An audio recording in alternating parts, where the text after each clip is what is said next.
Coffee is indeed a basic human need. That is true. I love coffee. Although I wish I had And coffee. speaking of the devil, there he is. Boy! Oh, hi. Hi, Matt. Hey, everybody. How are we doing this morning? Oh, hi.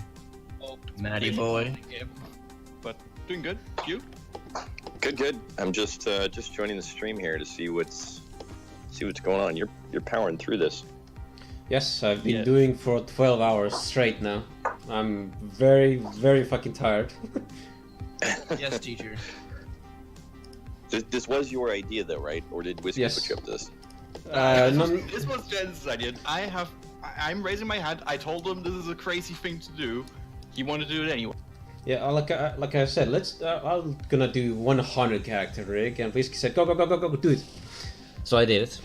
Then I started regretting. You're paraphrasing that quite a bit. I was at first like, you sure about this? No. You just went straight. Yes, go. I feel like at some point or another, Whiskey had a gun to the back of Jenz's head and just like, yeah, you must do this. No, not like that, but no. No, he had a gun pointed at his gut. So being new to APB, I'm obviously a newcomer here. How many of these have you done, Jenz? I know there's been quite a few. These are massive amounts of work. I'm just curious to get this a little bit of the backstory. Well, quick calculation, I would say I spent 500 hours on just simply rigging the characters, and there are 500 characters to be rigged. I'm currently pretty close to now finishing, and as soon as I finish the rigging, then I can do actually the photo itself. So, yeah. Wow. And this will be the biggest one? Yes, the biggest one. Wow. The previous were 300 for the 300 something for the second, and how many were the first? The first was, I don't remember actually, but the second was 338. And that took 2 years, but that's because there were a lot of problems. Whereas this one has been absolutely smooth. I've been having a lot of good time and all that. Mm-hmm. And also, Jenz, it looks like you're being asked to change the category. Yeah, the category changes. Oh. APB. Yes. That way we can put it back on the game, yeah. Yeah. So you get a massive viewer boost. Okay, I did. Did it change? It might take a minute to update, actually. Okay. Well, I might need to refresh the browser or whatever. But If only the actual streamer was still here. Sacrifice. We've interrupted Jenz's flow. How many? How fast are we going here? You said you've been going for a couple hours. Do you tend to speed up as it goes, or? yeah. Going down for the last 12 hours now. Yeah, I've been working for a couple hours, which is 12 hours. Right. But I'm gonna go for I think 8 hours more. Then I'm done. Probably. No more. If it's more than 8, I'd be surprised. Yeah. It sounds like you need coffee more than I do. I did. I didn't drink coffee, but I didn't energy drink. I wish I had coffee. Nice. I wish I had coffee. God, he's really been streaming for 12 hours? Mm-hmm. Yep. Someone give this man a bloody medal. Yeah. Boy, I've been streaming Apex Legends for 18 hours, so... But the reason I really want to... I just want to finish the goddamn rigging so I can do the photo. That's what I want to do so bad. I'm so sick and tired of rigging characters. But when the photo actually comes, that's gonna be so much fun. Yeah, I remember getting asked to get on really briefly and participate, and I wasn't. I don't think I had any clue what I was getting on for, but Yeah, just being directed to stand over here, and we'll just stand next to you. And that's right. okay, we're done. Yep, exactly. That's pretty much what it was. I mean, when I asked, I didn't even expect you to accept, so I was kind of jokingly asking. No, I said that you'd accepted, so. Yeah. Oh boy, indeed. here we go, the... Are we talking about the second version of the group photo? Yeah. That one where everyone's T-posing? Oh no. I mean, the The only one way. where everyone's T-posing and Matt Scott's like the biggest Oh. thing T-posing and the fucking Yeah, that's the April's Fool image. I would say the only thing that you're not gonna get an answer if you actually ask. So it's probably Yeah. a good idea to do it. And what are you rigging in here, Jenz? Is this Yeah, this is a player character I'm rigging. It's a character named Bob from Citadel. And I meant the software. Are you in Maya or no, I'm using Blender. It's a free one. Blender? Okay, I was looking at it going, wow, I'm sort of a 3D Max guy. I have not used Blender, so it looked a little foreign to me. But yeah, Matt, actually on Maya you can use it like Blender. And vice versa. But it's better to use. So are you Yeah, actually 48 characters in? Is it? I think the counter is wrong. I think we lost count at some point. Yeah, but Somewhere Yeah, it's lost count. it's somewhere 48. Yeah, at some point we just started massively shitposting. We lost count. Why are you all roping me into this? I got dragged in. Happy birthday. Right, Matt, you gotta congratulate Skate to his birthday. Oh, that's right. I forgot that's today. Happy birthday, Sky. God damn it. You're welcome. I remember the first time you saying that as well, Matt. I remember the first time. You came on to talk to other people, and then out of nowhere I hear that. Skate does a lot for us. I can't be too mean to him all the time. Oh, that's not being mean. Congratulating somebody to his birthday. That's true. It's so mean. That's just acknowledging, you know. Thank you, Martins. By the way, I'm watching the text here. I try to be reachable. My schedule is a little crazy. I don't wish my schedule on anybody else, but you know, whenever possible, I try to make the time. I know. Working on Riot. Right now, we have a lot of stuff going on, so I really don't like building the hype train, but we do have a lot of stuff that's going to be announced next week. So there's it's definitely crunch time in the studio right now across like 3 or 4 different areas. So there's a lot going on. The best question you could get is when are you gonna able the battle eye auto ban system instead of manual bans? Well, so that's a complicated. The answer to that is complicated, but not for the reason you think. I mean, we're going to be announcing some changes with the anti-cheat, so that's not a simple answer. But with I think we're at a point now where I think we understand the mechanics of anti-cheat a bit better. I think the fear coming in was that we wanted to be more conservative and not risk banning folks, inappropriately or automatically. Everything needed to get reviewed, that sort of thing. I think we're going to be changing that. Not necessarily that policy, but we're going to be changing our approach a little bit and to something a bit more aggressive, but hopefully tuned in a bit better based on our experience. You mean something like a record from the game? Yeah, I mean. I think there's a combination of things. So I don't want to. We've got a lot of stuff coming out next week, so unfortunately, I have to kind of leave it at there and wait for.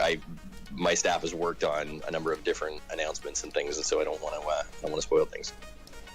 And besides, this stream is not about that kind of stuff. We were more thinking about talking about the artistic side and the creative parts of this a very varied community. Actually, I wanted to ask something as a creator to Matt, if you don't mind me asking. Yeah, go ahead. There's a lot of designers and theme makers who sort of use the email as like a storage bin, because I know I have thousands of hours of symbols and clothing and designs in there. Is there any way, like in the future, you guys are going to implement an alternative storage system, maybe? That definitely comes up a lot in meetings. I mean, basically, each week we do a scrum meeting and we sit down and look at the board, and we've got a huge board of various things, quality of life, things that players have requested or features that have come up, and we sort of, we've got them kind of ranked in priority order. And so at this point, I mean, you will get no argument from me. I mean, I think using mail has become used for a lot of different things, and I don't, many of them not intentional.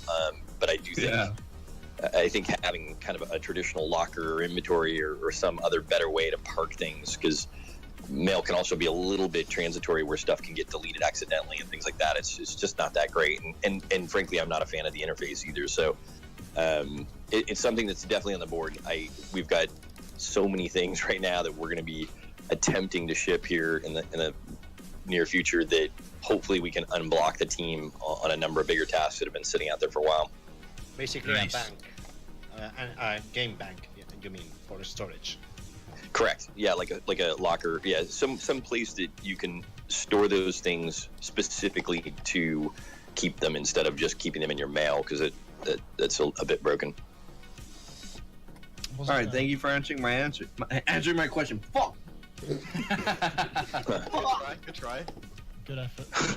I have mental problem. Okay, now that the random questions out of the way, maybe one of the prepared questions. Oh. There's one thing that concerns a lot of the creators. Personally, I'm also very interested in this. Are there any plans for new creative content like clothing and cars and hairs for the game? There definitely is, and that's actually, I mean, it's been a big topic. We've got a brand new technical director. I say brand new. He's been on board for about 3 months.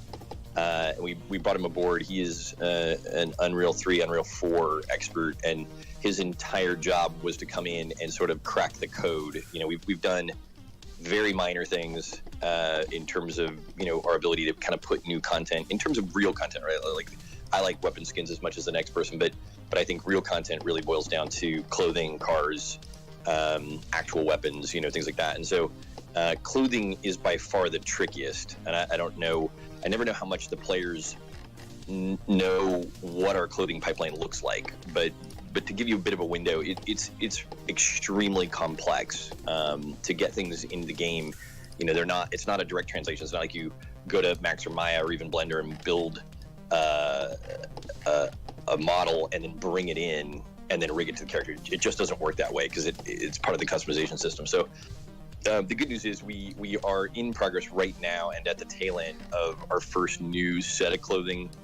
Again, we'll have some announcements on that and kind of what that's going to look like. I can say that this is going to be available to everybody. It's not going to be a paid item, so it's going to be, you know, in the game and available. But yeah, we have spent a lot of time looking at what's already in the game, and you know, I know that the forum actually provided a lot of great threads where people have put up big lists of stuff they're looking for, some of it feasible, some of it not. And I think the dusters, I think one of the more commonly requested items, and unfortunately, as far as what we can see, it's really, really problematic. There's lots of clipping issues and things that would be involved in trying to do something like that. But I think what you're going to see, to get directly to your question, is we've got a specific top and bottom that we're going to be showing off, and it's pretty simple. I mean, it's not the Rudolph nose, but it's, you know, it's a step forward from just a basic sphere on the front of the face. But I'd say it's a starting point, right? It's us getting our feet wet, getting some new content in, and then hopefully we've got a timeline that we can hit of just ongoing content. And so again, I'll be, you know, talking a little bit about that. I think a lot of our discussions lately are about how to split the content. You know, we had some original ideas coming into Riot and built out the whole Riot program and kind of how that's all going to work, which the vast majority of content there is free for players to come earn in that mode. And since then, we've done a bit of course correcting and tweaking. We split some of the content out. Some of it's going to go into contacts now. Some of it's going to spread out into the kind of the main traditional game in other ways. So we're learning. We're kind of getting there. But for now, I'm actually, to answer your question, yes, there's actually quite a bit of content coming. It's all in production right now, so I hate to put the little soon, you know, TM after it. But we're working hard to kind of get up to speed. It's hundreds of pages of documentation on how to get stuff, you know, from an idea or a sketch into the game. Any cattails or dogtails? There's nothing planned. Nothing planned. I'm not going to say unequivocally no. I'm not going to say we've got it on the roadmap. I know that is another big, commonly requested item, but it's not directly on the content map. We've mapped out about 6 months of content right now because it's easier to do it in bulk.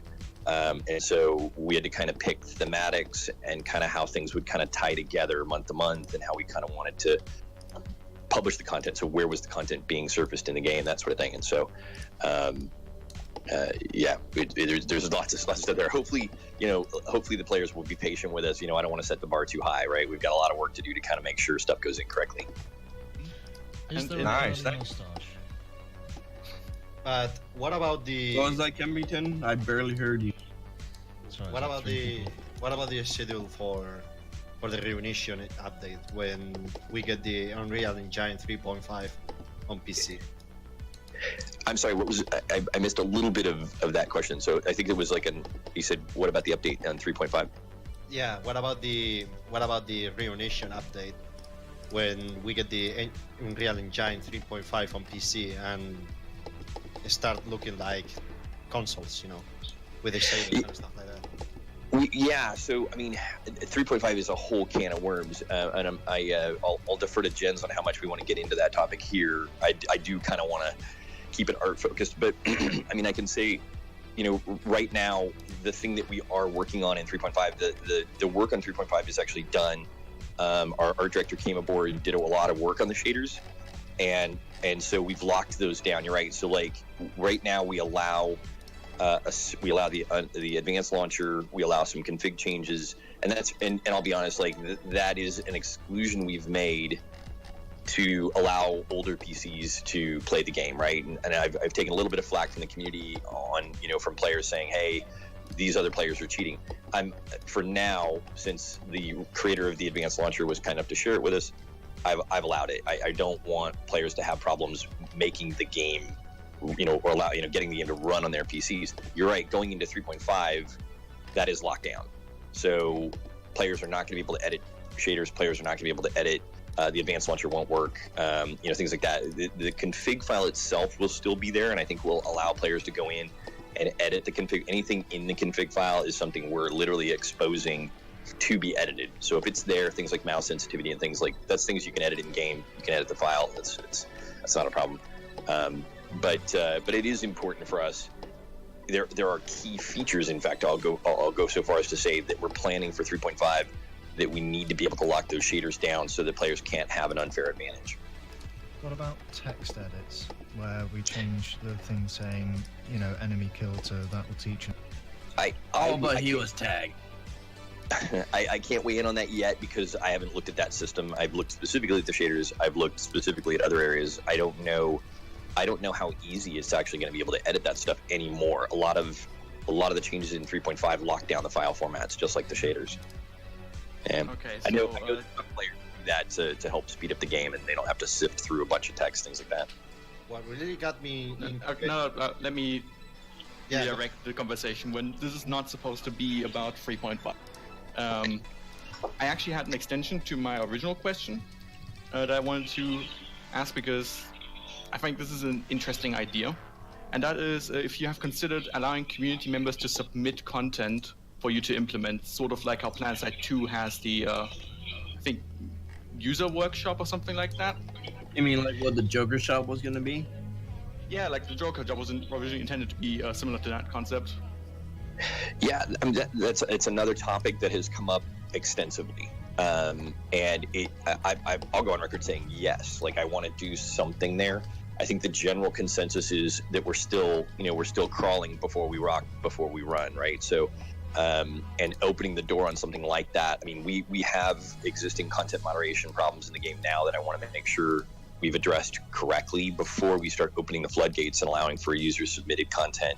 I mean, there is some discussion there, and it's something I would definitely like to see in the game because I think, look, we have amazing creative folks in the game that blow my mind. I mean, they're way more creatively talented than I am, and so facilitating their ability to make our content look great is really an important goal to me, and certainly allowing other players to benefit from that creativity who maybe aren't as good in the symbol editor or aren't as good in the character customization department. So yeah, definitely. I mean, I think the answer is yes. It's already on the whiteboard, and I think like most of what we're doing, hopefully we'll get some baby steps in that direction where we can kind of trial a couple things even if it's a manual thing, even if it's a, frankly, I'd love to see like the reverse of our / report system, like the opposite, where you see something and you can like basically like, give someone kudos for how well they decorated their character, and that would be a great way for us to. CSGO has a similar system for commendation for people who do good team play and things like that. Something like that, then I assume. Yeah. I mean, I think it's exactly something like that, where we can kind of give kudos to someone who's done something really cool, and then that can bubble up to our staff in a similar way that reports do, but bubble up to our staff to be able to review and then maybe cherry pick from that and look for ways to put up content that is related to stuff the characters are the players are doing. But yeah, short answer, simple answer is yes. All right, cool. I've got another question, since this happens to me a lot. Will there be an option in the future to trade like Armus items with other characters? Because I often get people who approach me, because I'm not gonna lie, I make the best fucking Jordans in APB. And people approach me like, damn, those are some nice fucking shoes. Can I get a pair? I'm like, no, I can't. They're Armas and they're non-tradable. Or there be an option that I could maybe trade them with other people who own the same Armas pack in the future, or no? Right now, it's not something that has been surfaced to us. That it's not something we're currently working on. However, there is something there where I feel like some of the incentives need to be a little better aligned. Like, if you buy something off Armus, I really want you to be able to take full advantage of it, not less advantage of it. And so it's just a question of deciding, going forward, how much we want to open the door on that. It's something that we've discussed, but we need to kind of understand the mechanics of it a little better. I think in general, we're trying to decide what Armus wants to be. Do we want to make it just feature things that are kind of customizations that we've done that we feel are really cool, but all that stuff can be gotten in game, that can be customized by players, and then you buy it off Armus and you can share it, or we just want to figure out kind of what makes Armus worth spending the money on. We're so vastly different than games like Fortnite or Apex, where they've got such limited customizations that we have to kind of figure out what our store is. All right, thank you. We know what it is now, but what it wants to be. Whiskey, didn't you have one more question? Yes, one final question. Well, not final, but there's two more questions, but one that I wanted to quickly put in here. Because it's, again, similar to the first question, the second part of the first question. Would you consider the possibility of implementing renders that, for example, Jenz or I would make as, for example, a splash screen? This has been something that's been attempted before under Reloaded, but it never fully happened. Yeah, again, like something else has come up, and just so I've kind of been clear on it, at least my policy is we want to make it available for players to use products like Ninja Ripper. I'm not precious about it. I think, frankly, I would love to have an in-house system that they could export the models from. If there's a way we could do that, I'm down for it. I think, I'm not, I want our creative folks who have invested so much time in this game to be able to, even, take those things outside the game. I think we've got a couple things that we'll be announcing with some partners that I think will be kind of cool for players in that realm.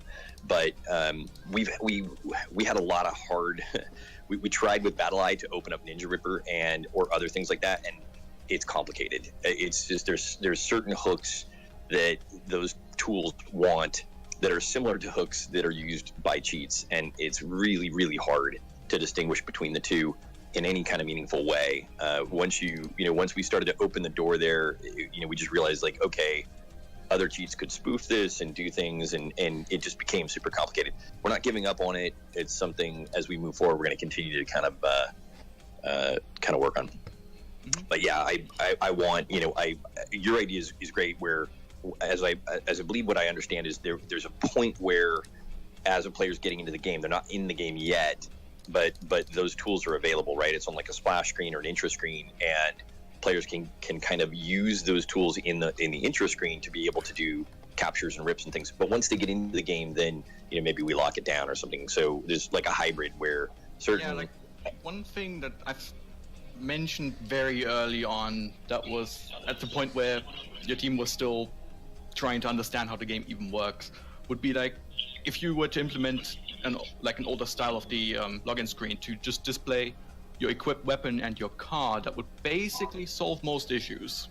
That would pretty much solve it. Basically, it's like it's like the loading area of the Matrix, right? Where you can just sort of like, hey, here's my stuff. I can pick a character, pick some things, and have it load into that kind of like, as long as it's not in the game. I mean, I think that's the big thing, is there needs to be just kind of a nice firewall between, hey, I'm getting into a district, I'm now in the game, because we've really got to lock that down. And I think I've learned more about anti-cheat in the last year after taking over the game. Clearly, I'll admit, a lot of naivety on my part in a lot of different topics. You talk about getting an education by fire. That's what the last year has been. But the intention is to try to open that stuff up in a safe way that doesn't damage the gameplay for other players. Of course. All right, 2 biggies from me. Number one is, I don't know if anyone else is interested in this, but I always thought it might be neat. I know what the limitations are of the customization system regarding symbols, but have there been any sort of thoughts towards adding kind of a freehand/drawing element to that, so they can kind of just free draw in little bits and bobs? Yeah, I that's an interesting topic actually, Kemp. I don't know why. I mean, I guess I fundamentally understand why they chose to do the symbol editor the way they did, based on the underlying. I mean, we have to compress all that stuff down and get it in game, and there's some specific ways we do that, and the symbol editor gets us there, right? But I mean, the kind of stuff we've seen players come up with now is basically freehand. I mean, it's certainly, if real time or even Reloaded thought that the symbol editor was going to prevent people from doing these very detailed drawings, it certainly doesn't, right? We've seen crazy insane stuff. So I'm kind of on the fence there. I'd love to make it easier for people to create stuff. I wonder if we open up the ability for freehand, if we end up just getting a bunch of stuff that we don't want to see. I'm not sure. Yeah. Talking about that, there is, doesn't matter if you add the freehand or not, because people can actually do, stuff, pornographic stuff. And what worries me and most of the people in the game is the customization limit on the cars. Like, if you add a 100 layers symbol on your car, you are basically taking all the customization bar from the car, and you are pretty limited on it. Yeah, I mean, and and you'll notice, like, we've tried to put out more symbols to kind of help with that, more primitives and ways for people to kind of like maybe do things without so many layers. I mean, it's something. I honestly, I believe that's something we're just going to have to look at in APB2. I think there's certain things, we end up having these discussions internally, and we come up with these great ideas, and we realize, like, the scope of something is, it's so fundamental. Some of the limitations that are that deep in there, that particular limitation, by the way, is not arbitrary. If you think about it, again, one of the big differentiators between APB and other games, other battle royale games, is that you've got a whole living city happening in the background. And if you load into other games, you're not going to see AI-driven cars, AI-driven characters, and AI. You don't see as many things walking around that are interactive. And we need that. We need that for cover. We need it for mugging. We need it for other things that makes the city feel alive. The problem is that comes with a cost, and so there's a cap on what a player's machine can handle in terms of customization layers on cars. Every time a player loads their car into the district, we're getting closer and closer to that cap on what what a machine can handle. So it's just a matter of kind of finding that sweet spot, and hopefully with the engine upgrade, we're about to do a whole series of benchmarks. Maybe we can start pushing that around a little bit. It's something I'd love to increase. We're really nervous about the impact on the overall experience. I'm guessing that's kind of just basically budgeting everything to make sure that you're not overloading in one area and thus somewhere else has to be sacrificed as a result. It's exactly, and it's a complicated matrix of stuff, right? Like, testing the game is it's a huge process, and so imagine having 20, 30 people spawn their cars, all go to the same area. Maybe it's a poorly optimized part of, a district, and then you've got, customizations on top of that for characters, and maybe there's a lot of NPCs walking around. Like, there's a pretty finely tuned matrix of what we can put on screen, and the fear is increasing layers and things like that. We put more strain out there. Yeah. The second question from me. There was a comment on the stream that Kemp, your volume is a little low. I can't do anything about that, otherwise you start hearing buzzing in the background. Nah, no worries. The other question I had before I have to come up with another ambush question is, are there any plans to kind of expand the music studio? Not in kind of terms of complexity and more flexibility, but more kind of, added an addition of more instruments, or maybe added some more automation with some kind of effects as well? Yeah, I mean, I think it's that one has not come up as much. I mean, it's sort of bizarre to feel like we've got this game. APB has so much stuff going on, but inside the game, we almost have our own version of Photoshop. We almost have our own version of, this sort of music. I mean, we have like full-on applications that are embedded inside our game. Frankly, I think the music studio is just it's kind of sitting there. It's a feature in the game. The themes are there. The existing instruments are there, but I feel like it's maybe underutilized, or it's something that should just be looked at as a system overall. I'm not sure there's a big payoff. Certainly we end up with, bad themes or ear-splitting themes that people, get upset about. I would love to see more useful features for themes and things in the game. We do have, I think there are maybe a couple new instruments that we're thinking about or looking at, how do we get these in the game, that sort of thing. But overall, I don't know how much of a draw it is to players. Well, I'm saying that to Kemp, who's been running a contest for months of how these themes. Yeah. I mean, the thing is the whole point of the theme scene was meant to be kind of a way for musical artists to kind of express themselves, and I'm never disappointed with what comes out. We do see we do get quite a few regulars coming back every month, but we do get new people turning up, and they come up with some incredible stuff that I've never heard of, where they've managed to synergize different instruments that I never thought possible, and it all sounds incredible. So the only thing is that this is basically coming from them. Like, quite a few of them like to see more automation, etc. with some of the existing systems, like the low pass filter and delay. It'd be nice to have a way to kind of automate them as the theme progresses. But I wonder if, like, the bad idea, I use the term a lot in brainstorming called the bad idea, which is just the first idea that pops up. But, I just wonder if we could revisit the radio stations or try to integrate the theme. Like, I feel like the themes are one area where we can certainly make them longer if we can handle it. The game can handle it. We could make them longer if we wanted to kind of like add new features around that. Around that thing. I just feel like it's underutilized. I love what people can do, and certainly, again, like, our players constantly surprise me. I mean that in a good way in terms of their creativity. So giving them a tool and just seeing what they do with it is always a lot of fun. I just feel like we're not really doing enough with it. That's fine. I kind of like that idea, though. Like, it could be, you could run like a contest for people to come up with like music, because you've got two options. You've got a theme which lasts for 5 seconds. Well, you can get around that. Yeah. You can create a song. Please don't fix that, by the way. But then you can also create a song which has a slightly different interface to it, but it's kind of the same sort of premise. And it could be you could run like a contest for people to create songs, and the best ones get put on like an in-game radio station.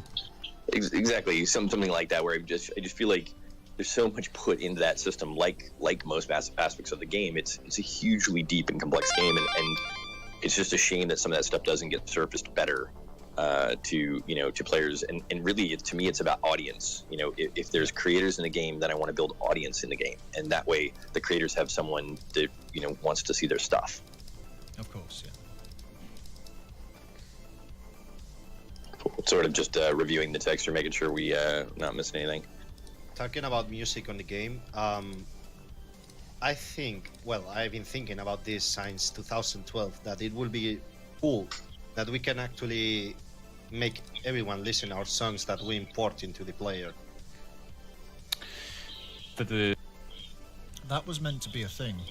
Yeah, it was meant to be an atmospheric thing, right? Like, so I know that from the original design, players were able to.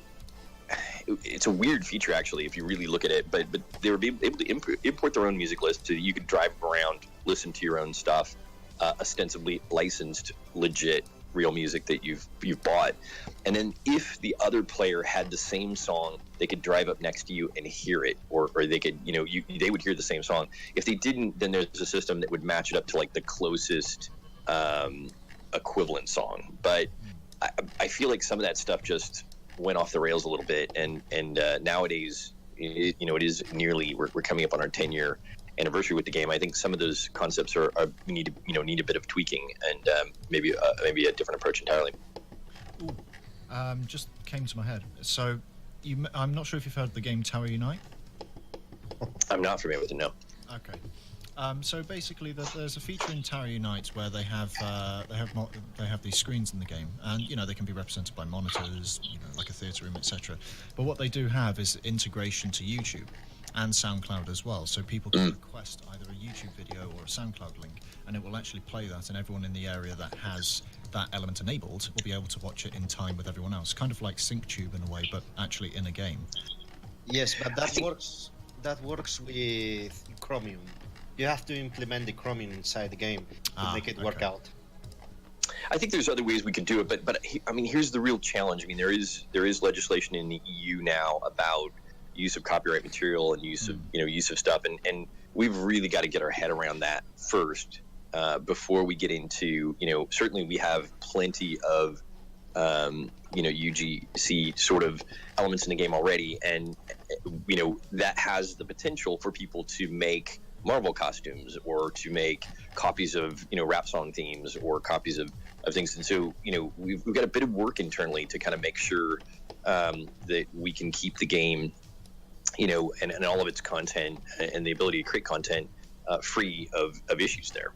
And so I think before we go off one end, I like the idea of creating a conduit for players to recommend external tracks. Could be YouTube, could be other things, but there would need to be an approval process there where we, it gets recommended, people vote on it maybe, and we add it to, maybe on a monthly basis, we add it to the radio station or something. I mean, that all of that sounds really cool. And to be honest, what's so great about user-generated content is it's a way for the game to kind of reinvent itself all the time. Yeah. There's kind of an interesting concept that Final Fantasy XIV did in that regard. So they have the ability to play specific instruments, and they're very accurate. I think you can have your MIDI keyboard mapped to it, I believe. But what's interesting about it is when you actually pick up the item, they actually give you a warning message explicitly saying do not play any copyrighted content with it, otherwise you get banned. No, really, they do. They say they have a warning message that comes up as soon as you equip the item not to do this, and you have to actually agree to the terms and conditions, and if you don't, if you agree to it and then you go back on it and play a copyrighted song, for example, then you can get banned for it. I mean, certainly that's one way, right? I mean, we're then, sort of at least complying with it while keeping our systems. I really hate setting players up with, do this and you'll get banned. Inevitably, we have players who test the limits on that, and then we have to ban them, and that's always a bummer for me. But I'm sure there are solutions. I really I think it's something that we're going to work pretty heavily on because it's such a big part of the game. Okay. Good questions though. Busy week for SPCT coming up. You're going to make my next Friday a living nightmare. Yeah.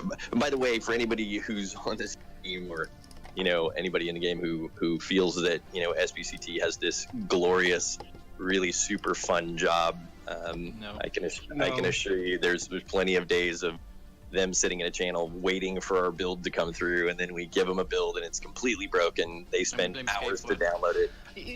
Oh, Matt, you're breaking NDA. You just can't tell me that I keep breaking things. Come on, no, it's your fault. I was going to say, Skay is our best QA person. He manages to break things quite a bit. Mm-hmm. Which is why we have to, I would like to refer to a certain pinned tweet, a certain pinned message. I won't say it, but we know what it is.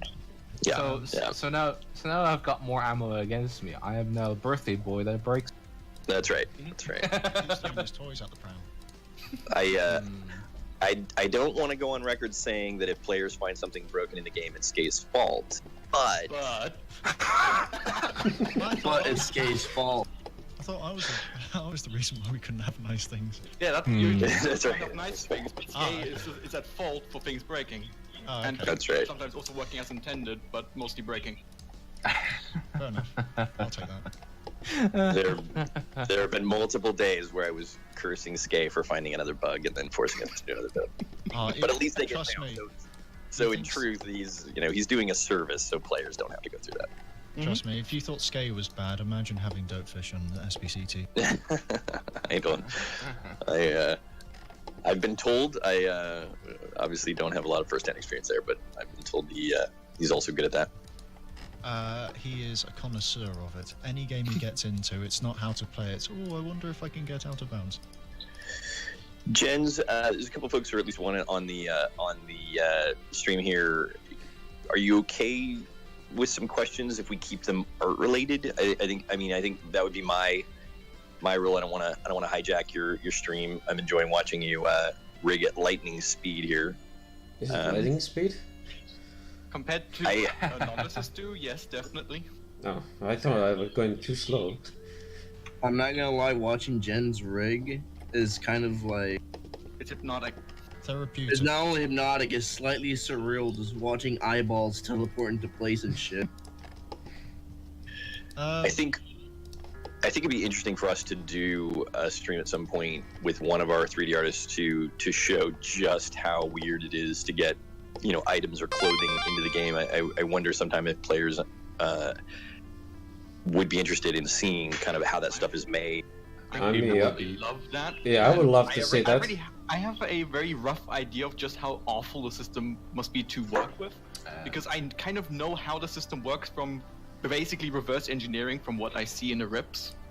Yeah, See that, for example, you don't add meshes, you just change the shape of the actual body for most things, and that must be hell to implement. It's a morph target system, a blend shape system, and so it's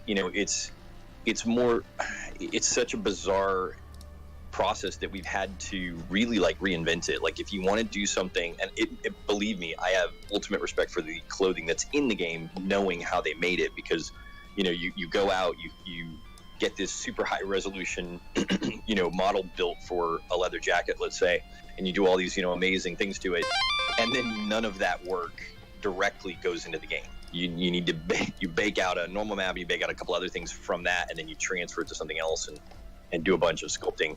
But it's just such a weird process. Yeah, it's essentially be happy with what you have in the game right now, because it's Yeah. All of it's like morphology, basically. You take the base model and then you apply. Well, it needs to support that layering concept, and I'm sure players intuitively in their head understand. If you were to just model, let's say a collared, dress shirt, that shirt has to deform if you put something over it and change, and that's not something you can do with a traditional 3D model. You just don't dump a leather jacket in the game and expect it to work. And so that it's just a highly complex system that I believe, unfortunately, puts a lot of weird restrictions on artists, which is not what you want to do. You want artists to be able to make really cool stuff, right? And just have the freedom of expression there. And but anyway, so we can. It'd be interesting to to stream that. I think recently the topic of doing some streams on the Little Orbit Twitch page has come up, and so maybe that's something the community can weigh in on, kind of say what kind of things would they like to see us stream up there.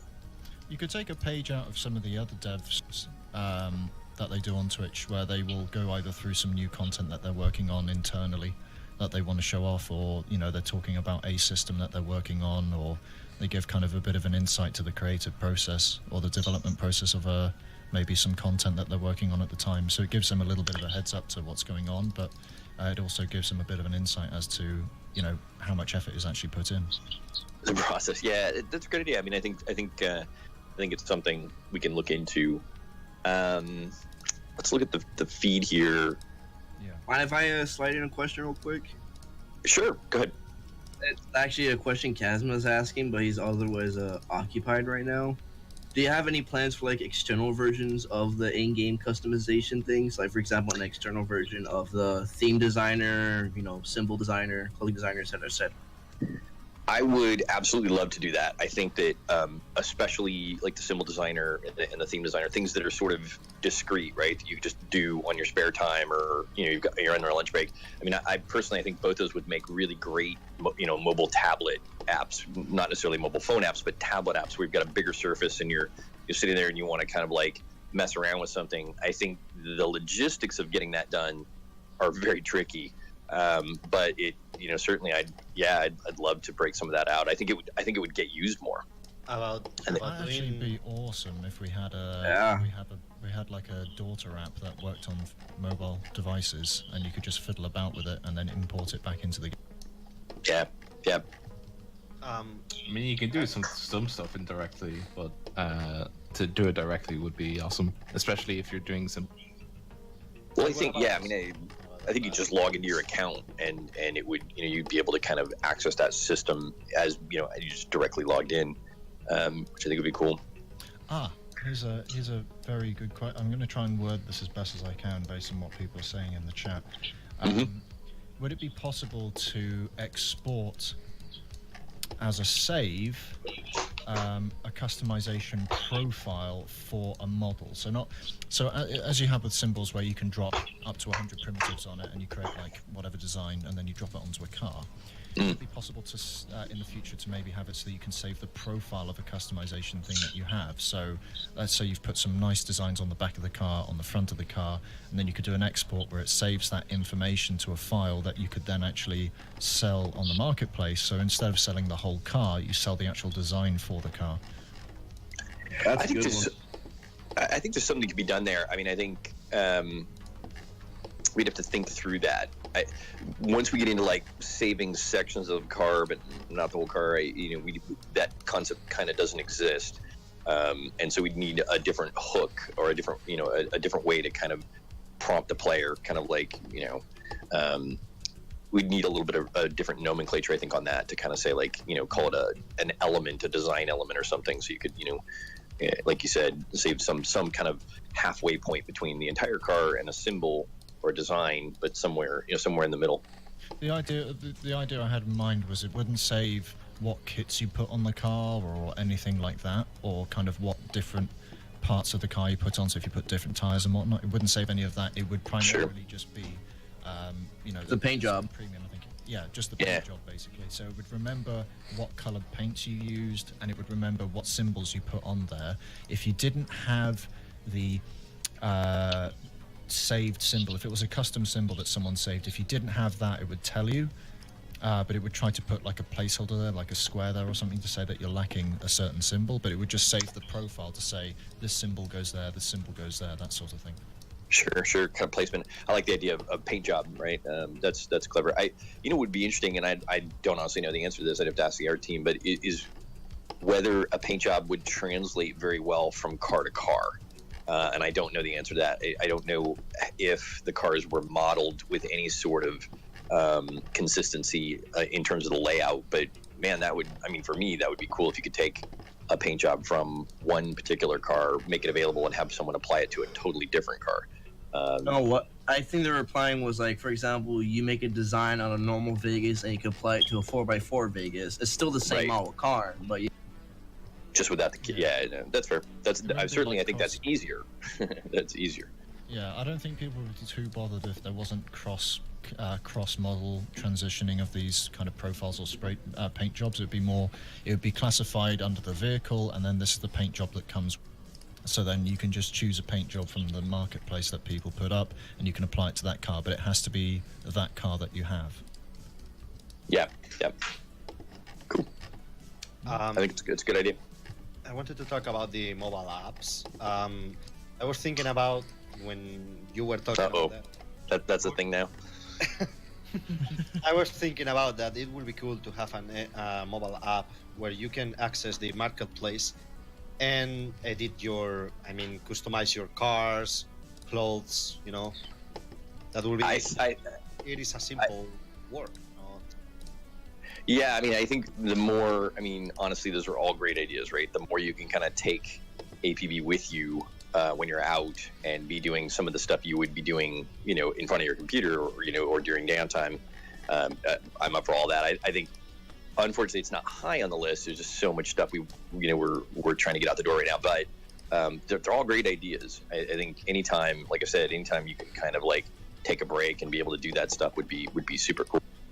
Yeah, it is good if you are studying on the college or maybe on the work that you can take one moment to just check on the marketplace and sell stuff, check if someone bid on your stuff or customize your car, in a break, stuff like that. Need to find a knockoff name of eBay that can be.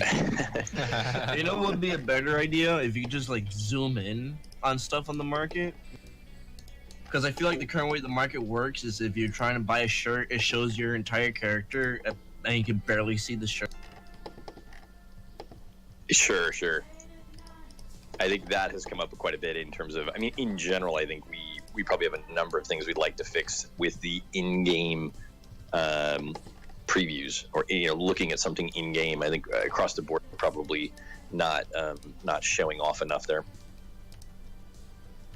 Can we have an assortment of hats? One on top of the other. The TF2 assortments of hats. Don't turn this into TF2, Cat. No, I do have It's important. You need to assert dominance. I do have a genuine question, if I can sneak in. Yeah, go for it.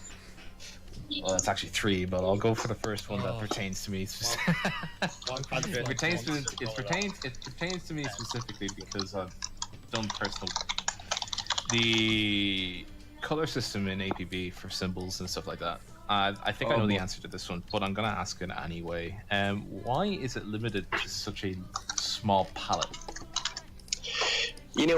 I suspect their goal was, similar to Drawing with Friends. I think they wanted to cap the creativity initially and then have you earn into, and I believe they do, earn into other colors or, I don't know what the exact thought process was there, but I think they were trying to leave room for future stuff there. They sort of give you some basic colors and then I think in the original design or the goal was to have you earn into more. So, now, a follow-up question from that. Is there any way that in the future that we could have more color space? Because right now the system, the APB HSL system, only really supports 4096 colors. So you're realistically limiting the amount of sort of outlandish colors that you can have. Part of that is a limitation in how we render those. It is all under the hood. There are some just specific limitations. It's all spot color, so there's no such thing as blending, right? We have an index into a color that we're rendering in a shape, and it's kind of no way to get away from that. But it's something we could take a look at to try to figure out: are there colors that we can try to mix down or create exceptions for that we don't support right now? Well, like you support the entire gamut. You support the entire gamut. But it's sort of like instead of being able to pick a specific color, you have to pick a more generalized version of that color. Right. So let's say if you wanted to pick a pink, for example, you're not going to really get a very nice shade of pink. You're either going to get a very harsh pink or a very soft pink.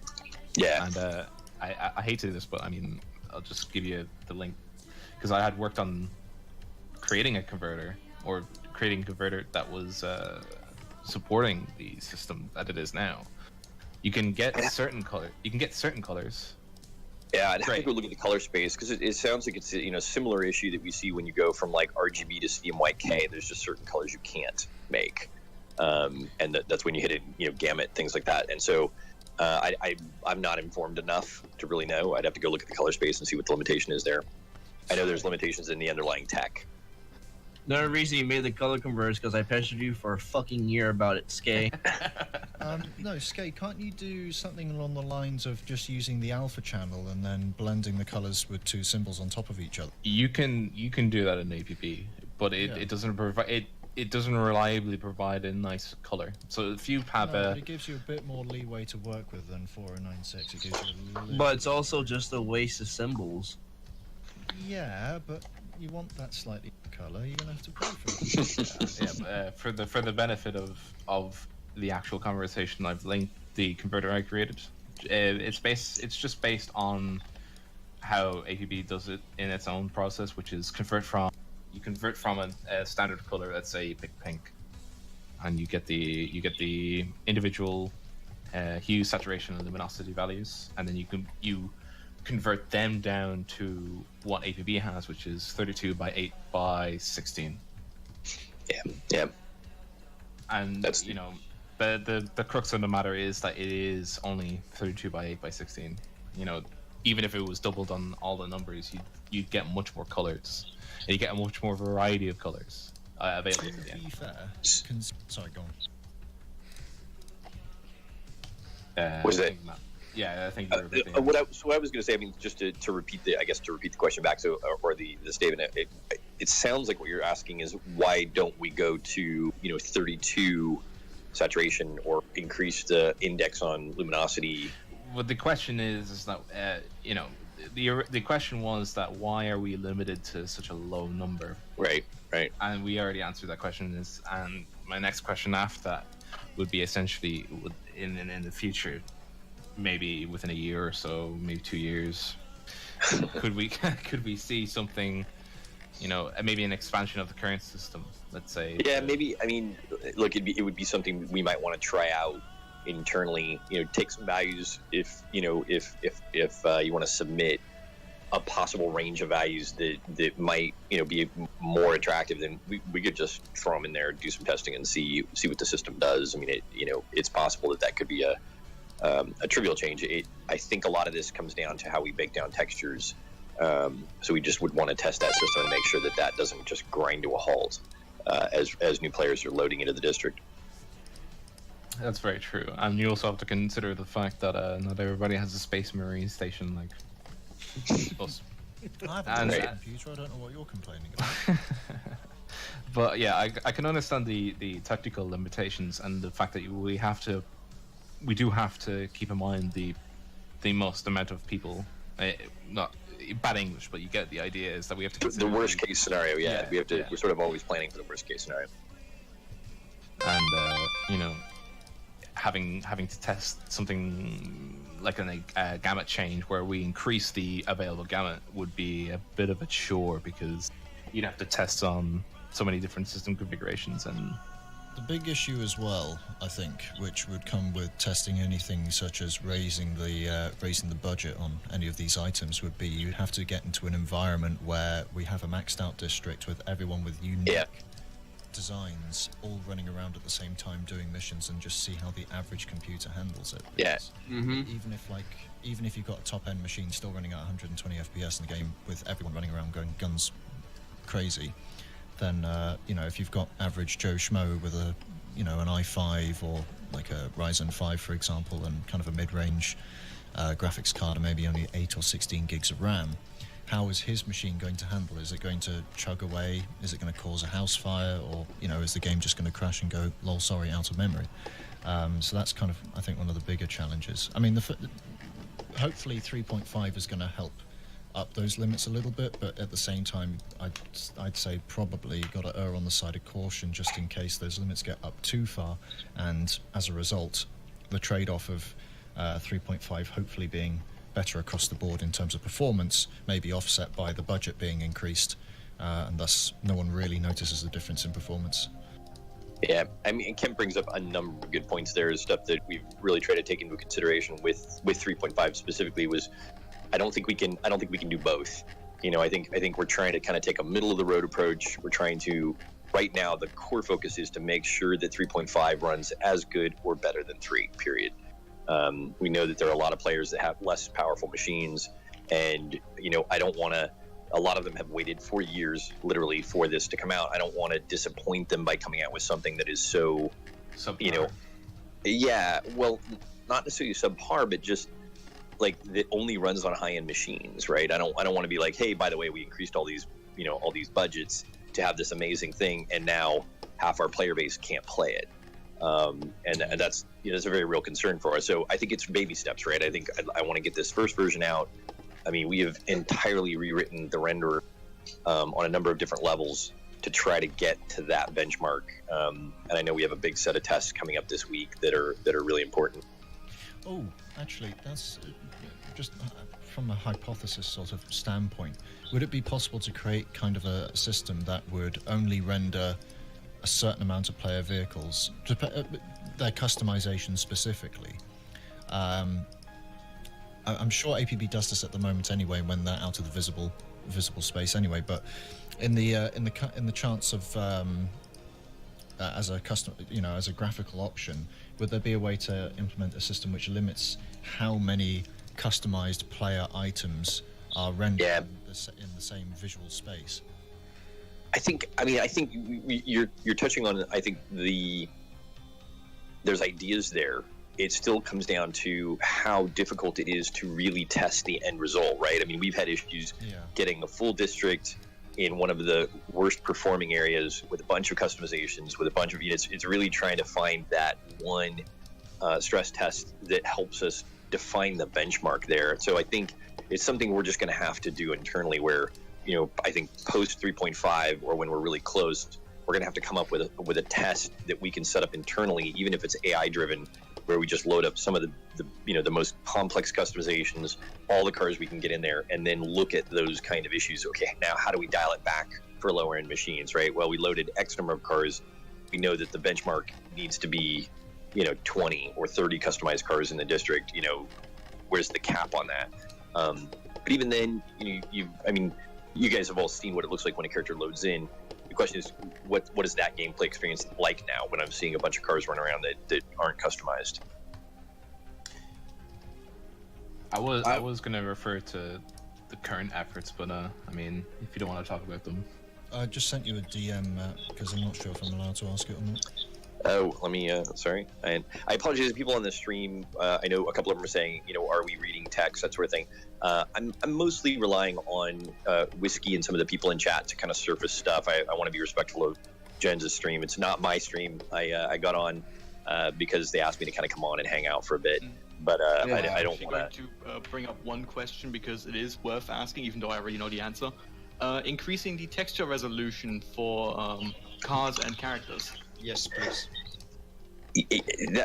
Again, something we'd love to do. I think even a small change there has pretty dramatic ramifications for people's ability to run the game. Like it's a bad example, but I'll say PS4 already is at the texture limit cap. It's just purely the cap. I think what we could do would be maybe to explore a memory analysis of the machine and then say, hey, this graphics card or this machine can handle higher resolution textures. Cool, we're going to do that, because a lot of the customizations are procedural, meaning we bake out a texture at a certain size and we lay that texture out at the most optimal, let's say, in the most optimal way. If we analyze the machine enough to say, oh, hey, they're running a 2080 with X amount of RAM, they can totally handle more textures. That would be a possibility, but I think for the general player base, it's just not possible to increase the limit overall. Yeah, but about that, it would be easy if you add a setting on the video settings that allows you to load the text. I think one issue here is that most people do not understand just how ginormous of a change just doubling the texture size is. Because that's 4 times the memory usage for every single texture, and every character has 2 textures. So right, and it gets worse the bigger the texture is, right? So going from 256 to 512 is a much smaller jump. It's still 4 times, but it's a much smaller jump than going from 2048 to 4096. That's a massive jump, and so you need a lot more memory to try to make a leap there. I believe right now a lot of the textures are fairly big. Yeah, 1K. That's not a small texture. The problem comes when you get a lot of very detailed elements from the customization that try to get baked in there, and that's something that Real Time spent a lot of time trying to optimize to get the perfect layout. The other thing as well is that while we do have these texture resolutions of 1K, what happens generally is that it's really high res, but then it gets stretched across a Right. much wider area. So especially for the character models, because morphology is used to kind of stretch the character model out, maybe to generate a top hat, for example, that area of the actual texture palette will be, or the texture plane will actually be stretched considerably. So when you try to put a symbol on there, it'll actually be skewed much more vertically than horizontally. So you'll get these kind of jarring effects as you try to create a smooth line.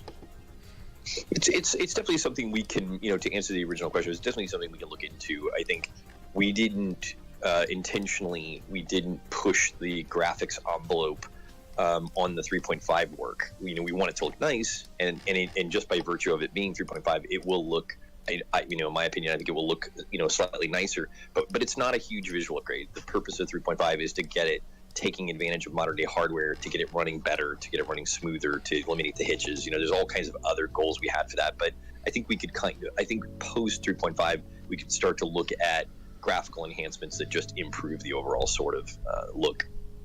But about that, Can I ask a side question? can I? Sure. Thank you. But about that, the textures and about stuff like that. What I was saying is changing the video settings to something more advanced that allows you to load the textures quality and stuff like that. So people with higher computers and powerful can actually go with better textures quality, and people who has lower specs can lower the textures. Yeah, I think that's a good starting point. I mean, I think Kempton spoke to it's not quite that simple, but I think there's possibly that would be our first step, right? Would just be making it a flag you can turn on. I'm not a fan of putting anything in the game that has the potential to look bad, but in that kind of thing, players have agency. They can try that, they can try that setting, and if it doesn't look good, then they can turn it off. But I think it might be an option just as a starting point to kind of explore a config option where people can turn on higher resolution textures, and we could in theory try going from a 1024 to a 2048 texture. Yeah, because as we know, Sorry, go on. yes, because as we know, most of the people that plays APB uses the advanced launcher, and they actually load the textures quality on it. It's really a shame, to get on Twitch and see your game played with low textures on. Potato. I liked the GoldenEye mod for APB. The N64 mod for yeah. What I mean is DK mode. actually using that kind of settings inside the game and not actually downloading an external launcher. That would be helpful for the game. So We definitely they can actually load the graphics. Sure, I've actually already. I mean, I think, and I don't know if this is going to happen right at launch. I mean, we're really, to be honest, we're pushing 3.5 as hard as we can, and I just want to get it out there. I want players to be able to play it, so they know it's not just some marketing story that's actually real. But I think the key there, everything that's in the not everything, the things that we're going to support that we believe in the advanced launcher should just be in the game. And I think that goes to your point. Like if they want to run with low graphic settings, that should be just a setting in the game. They shouldn't have to load an external tool to get that feature. Exactly, and that will help to raise the texture quality for people who has the better PCs. Yeah, exactly. Going the opposite direction. Isn't there kind of a limitation with that though? Because when you go into for example, when you go into the actual designer in game, to actually put symbols in, there is, there's I don't know what the cap is on that. I'm guessing it's different from what we actually see perceived when LOD is concerned in the actual environment. But surely you wouldn't be able to go beyond what's in the designer. So even if you were to up the high texture, the texture limit, wouldn't it be constrained by what the designer can actually output? Depends, actually. That system is super complicated in a good way, and it does a lot of procedural layouts. And we've seen it when we were playing around at Christmas with the first set of new content, right? We did the ears and we did the Rudolph nose. We a little bit in a funny way. I remember the email text just actually got severely broken from that. Which is also a complicated system. Well, and you were spot on in that what happens there is every time you put a customization on, The system decides how it wants to lay that out. So your point, Kempington, it's really not bound by what's in the symbol editor. It'll try to lay out the character in the best way to get the most texture space. Oh, that's smart. So it doesn't actually. So when you're actually applying it, it doesn't have kind of like an upper limit on the actual. I don't know what the technical terminology is on the texture plane. When you're actually designing it itself, it just takes the highest possible quality of that symbol, whatever that primitive might be. And then when you're actually designing it and then you save it, the game then tries to generate what you've created as a customization option with the limitation of that texture limit afterwards. So correct. It kind of downscales it, as it were, or scales it to that limit. Actually, correct. On that topic, if I can quickly interject, because it's actually something that I think I mentioned at some point, but would it be possible to have like basically an anti-aliasing pass on symbols when they are put onto the text? Because that would help a lot with some of the ugliness of lower scale texture parts. Yeah, I mean, there's lots of things there. That system is really complicated, and I actually believe it's still to this day one of the more. I mean, I don't know a whole lot of games that attempt to do what that system does. And back to your point, when we had the issue with the female getting lower resolution, what it's actually doing there is it's saying, hey, here's a necklace, for instance, or here's a pendant that's sitting in the chest area. I need a lot of detail for what I'm about to do, and it will eat that space from something else on the texture.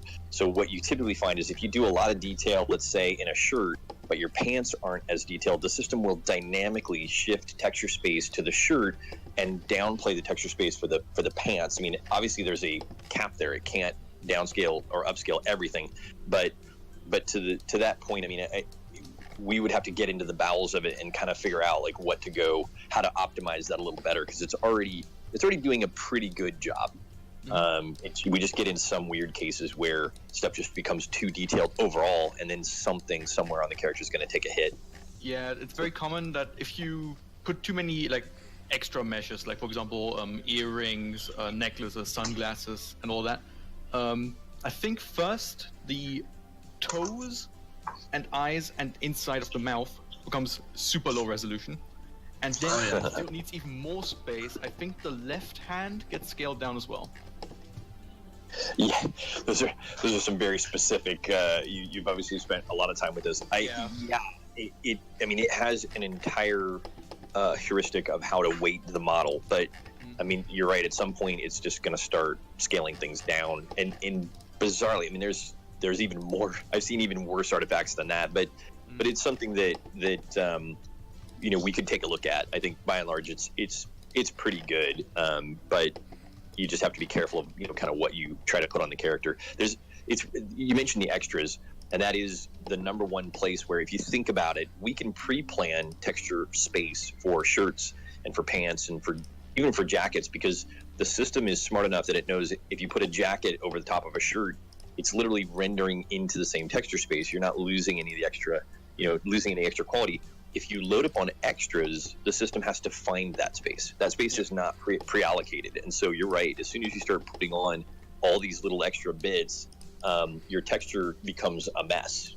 It starts bin packing extra quads in there to try to render, space for all those things. And eventually you just run out, right? So if you've got a hat and a hoodie and anything that renders on top as an extra, you're going to hit the cap really quick there. Yeah, exactly. Just a quick return to the anti-aliasing thing. That must be an absolute nightmare to deal with, because usually it's anti-aliasing on the actual visual space, but considering this is a texture that's then applied after customization, I don't know how anti-aliasing would even be able to see that. Yeah, it's super complex. I said anti-aliasing. I mean like smoothing in general. Yeah. No, I mean that's what it would be realistically, but like, I don't know how you'd get anti-aliasing to apply to that texture when it's being created in-game after a file is loaded. Because your anti-aliasing is applied post-processing rather than... Yeah, again, I'm using anti-aliasing because that's a term that most people understand. Yeah. I mean like interpolation is the correct term for that. Okay. Using proper non-cubic interpolation.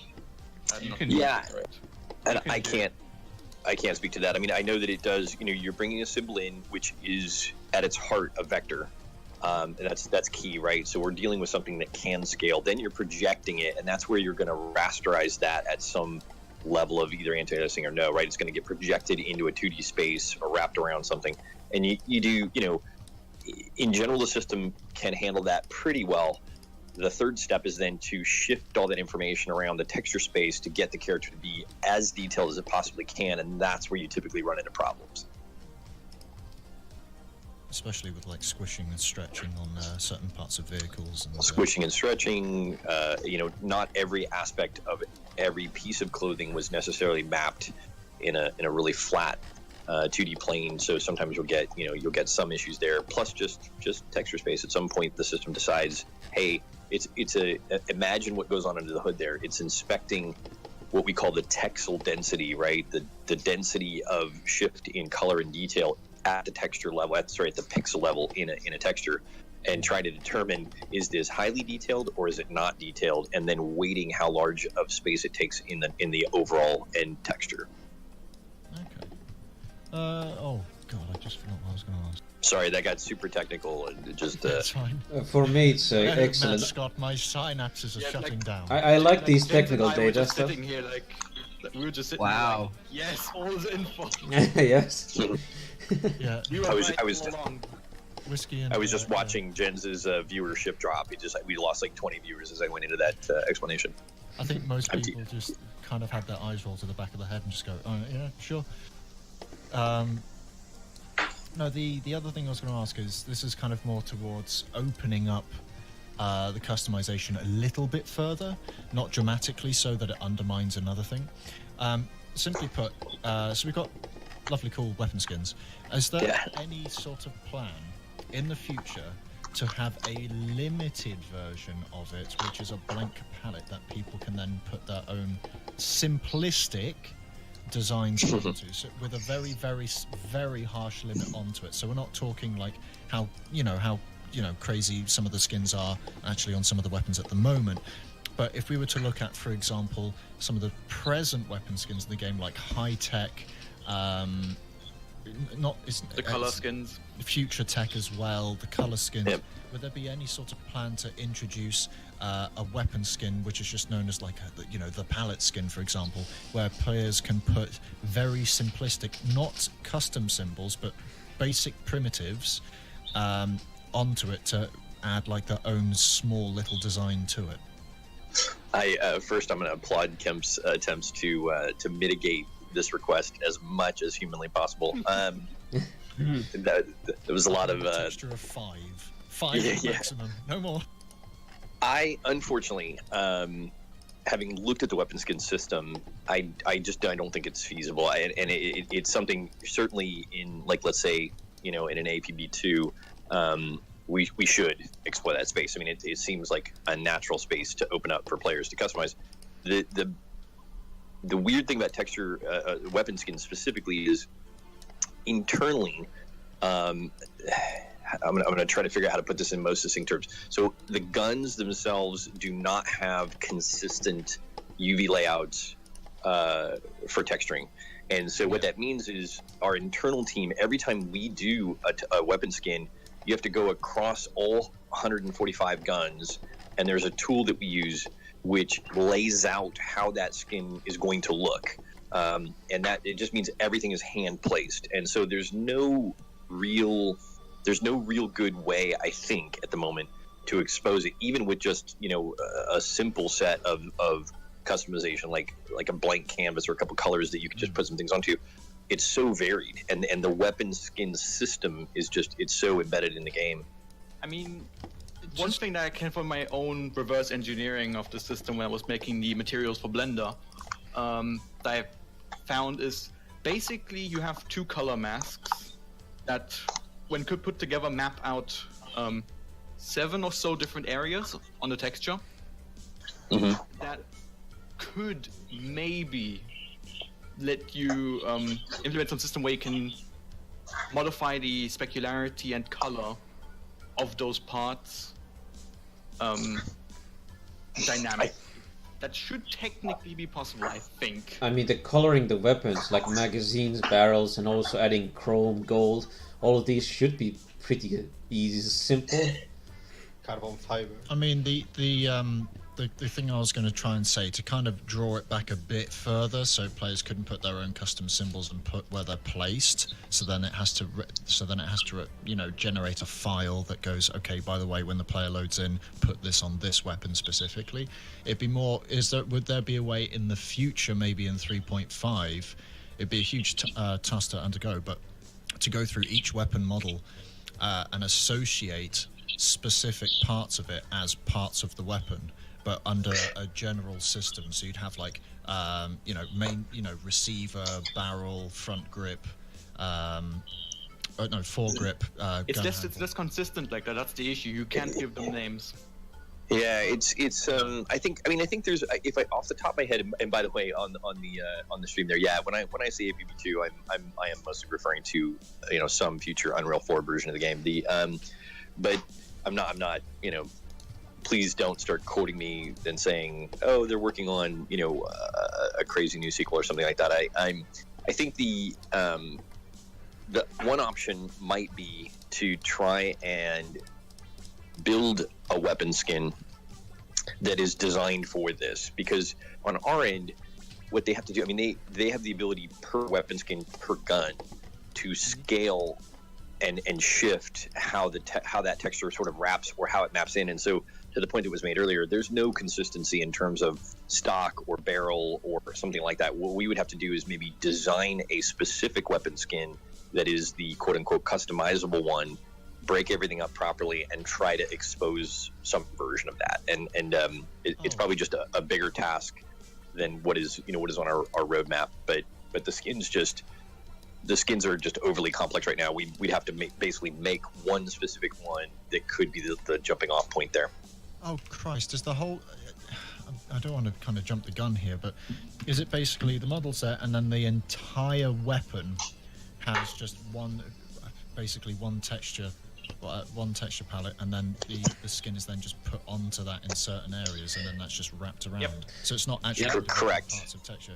Oh, correct. Christ. Actually, but it's actually slightly worse than that, because the shader that's written for weapon skins allows the design team to go in and scale and drag things around on individual parts of the gun. It's still one texture, but they can apply them. And so what that results in the final product is we end up with one pre-baked shader for every weapon skin for every gun, and that all gets loaded into the cache. It's thousands of shaders. It's just a system that is a bit bulky that I'm a little hesitant to start building off of or do anything weird with. It needs a rewrite, to be honest. So honestly, there should be like shader instances that can be like modified more simply, instead of being just entire copies of the shader. Yeah. Yeah. Like the vector values to move the decals around where they need to be and stuff like that. Yeah, they chose a very sort of brute forcey way of basically creating a whole new shader every time we put a weapon skin in the game per gun. So that's. I wanted to actually ask something about guns in the future. There's more of an animation question, because I know some models have moving parts, like certain guns have removable magazines, and some of them have slidable slides. Everything reloaded, everything other way around. Everything RTW made has that. Everything Reloaded made doesn't. I was wondering if in the future you could implement that, like in 3.5 or 4.0, you can implement like gun animations, for example, where they'll have moving parts.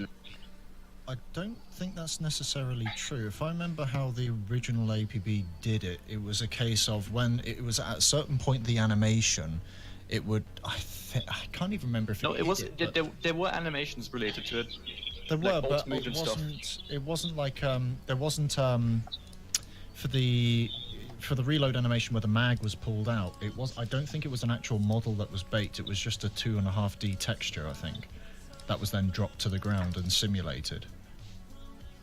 I think. Oh yeah, I can't weigh in on that. I actually don't know.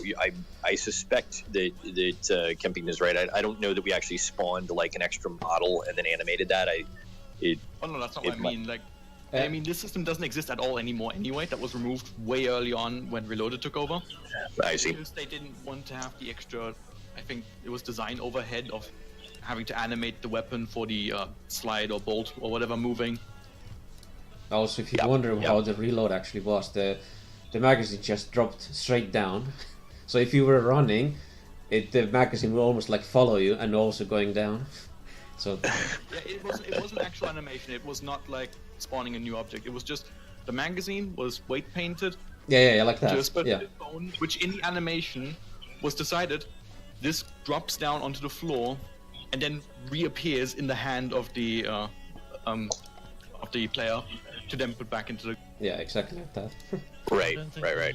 I don't think they. I'm not sure if they went that far. I thought they just. They did. They did. It I was. thought It, they it, just hid it. it was in I RT. thought they- It was in RTW closed beta. If you played the heavy hitters time, that was when the Yeah. time was. It was a very I short. did. That's why I'm trying to remember it. But no, there's also if you watch the Mark Rain gameplay Yes, you when can they see were it in the there closed too. alpha. But for me, that looked like they basically just generated a 2.5D model, hid the part, not model, but like texture, that was always parallel to the screen. Like a And billboard. yeah, and it just basically hid the mag while the animation was happening at certain points, and then when the hand got back to put the mag back in, it would hide the 2.5D texture and then just make the mag reappear. I didn't think they'd go that far as to actually have the mag physically move, because I thought it was all one model for the most part. I mean, it is one model. It's animated. The magazine go down while the character reloads it. Yeah. Yeah, I'd have to check it. But the oddball part there is that they didn't disconnect the magazine from the movement node of the player. So it sounds like it dropped down but moved with the player. So it was very silly, and they removed it very quickly.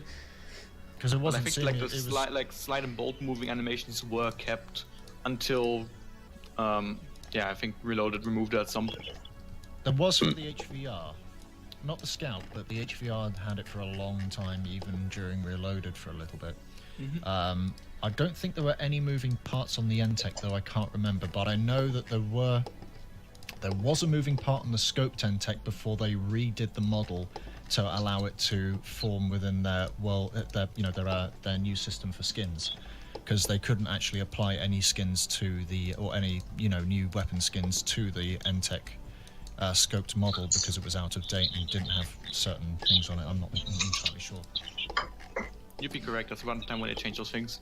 Yeah, I think. But still, my question was, sorry. Go on. My question was, will we see like any additions to the guns in the future, like animation wise? Like in the future, will we see slides move, magazines get removed, maybe even see barrels and bolts move?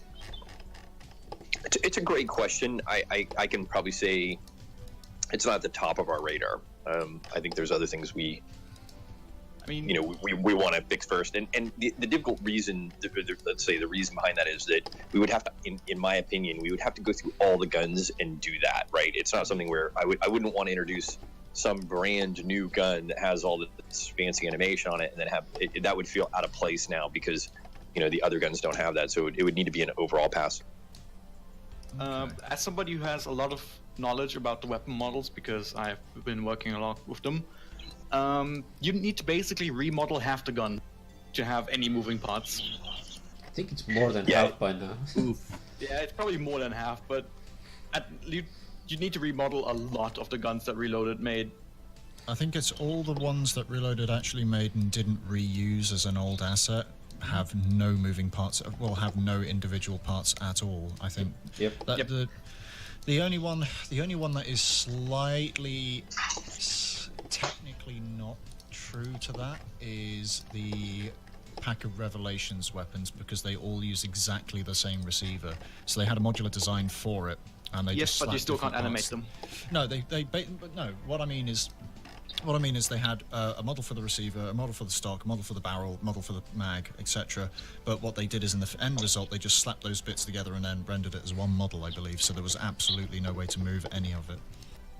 They just parented it all together, I think. or just They are recreated separate. it They are as separate one? meshes. They're separate. Yeah. Separate meshes, but they're not weight painted as far as I'm aware.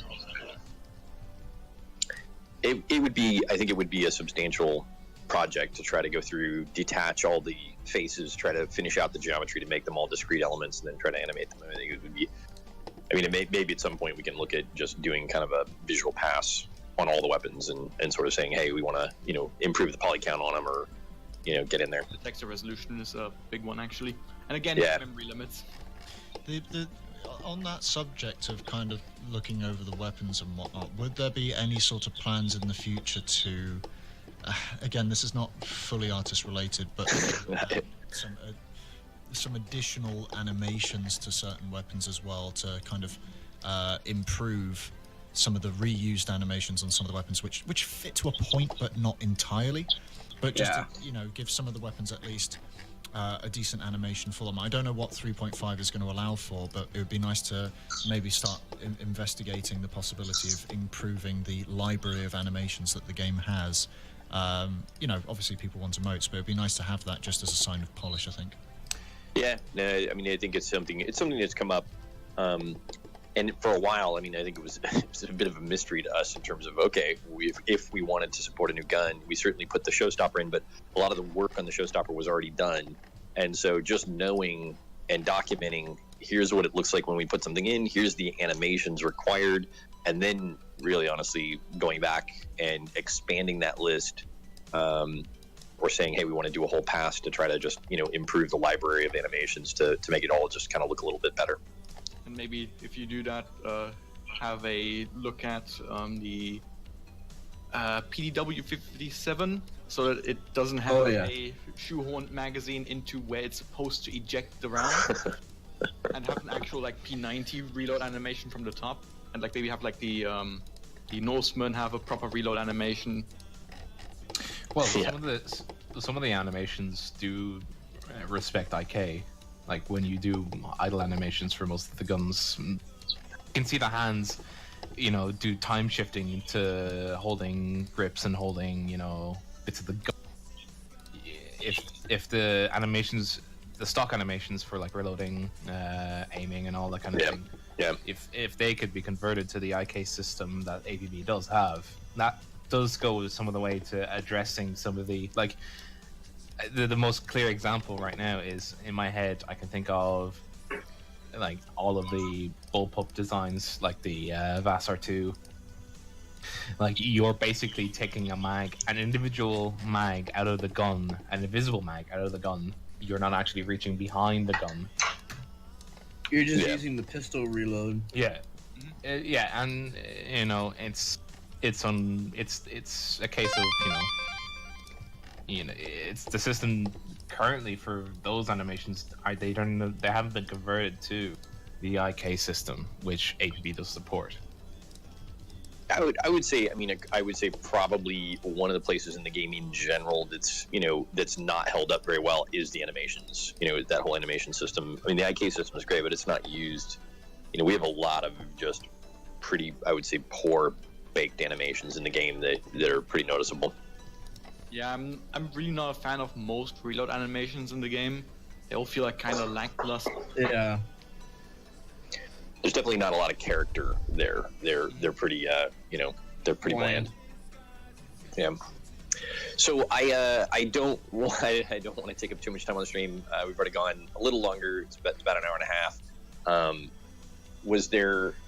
Were there any wrap up topics or things you guys wanted to talk about art related before I jump off?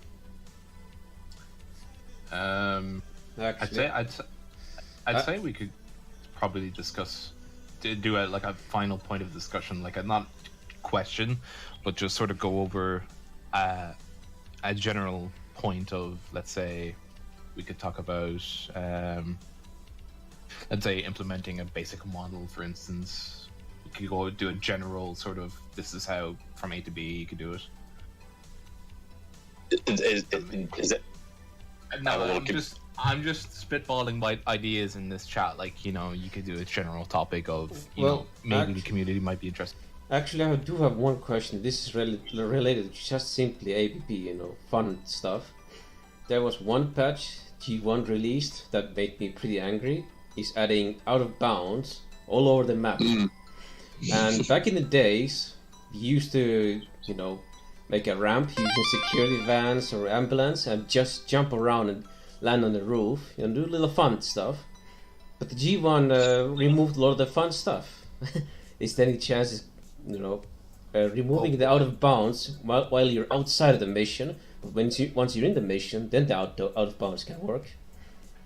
Oh boy. Yeah, and this one's coming. I'm gonna call can of worms on this, just because I think we'll end up talking about it maybe a little longer. But we can revisit that question maybe in another stream or something. I think you're right. I mean, ultimately, I think there has to be a way to let players have fun when they're not, not directly on missions and when it doesn't matter, quote unquote, right? So yeah. we can revisit that. It does come up a lot. It's probably easily in the top 10 things that people ask about or put on the forums. Yeah, because there were too many fun stuff removed in the game. I just want to know it back. Yeah, no. There's a fair amount of stuff that seems arbitrarily removed, unfortunately. What I think that Jenz means with that is that you should allow, while you're not on mission, to get out of bounds. But if you are on missions, you can get out of bounds. I mean, yeah,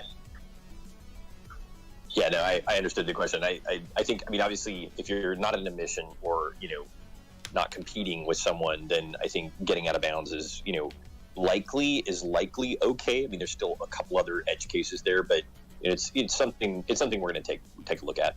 I actually, if you guys wouldn't mind, I actually have a couple questions for Jenz. Ooh. On these characters, and this is just something I don't know if players realize. What's the poly count of the character you're working on right now? That would be 9,000. 5,185 vertices. Yeah.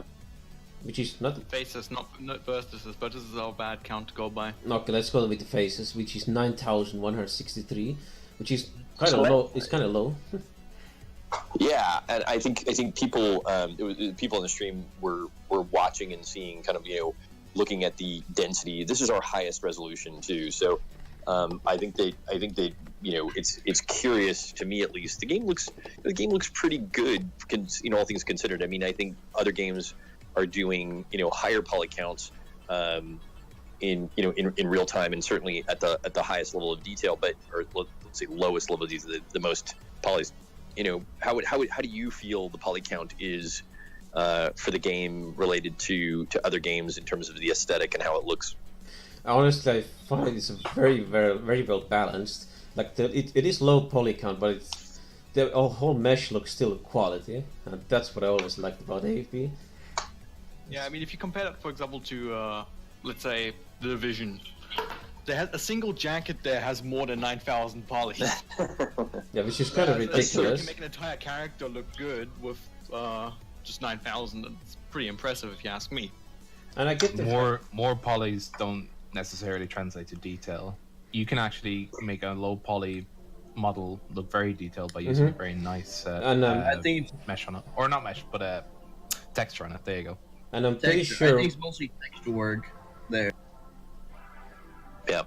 I'm pretty sure someone who made these models was very talented. Has to be. Well, and I think the key there is I don't think while the game has a, let's say, more realistic look, I don't think they were striving for realism. I think they wanted the APB to have a style, and certainly anytime a game has a visual aesthetic or a style, you can get away with less poly count. Well, APB managed to make pretty realistic. The character face customization is so good. You can actually copy real life people and other video games, which is pretty amazing.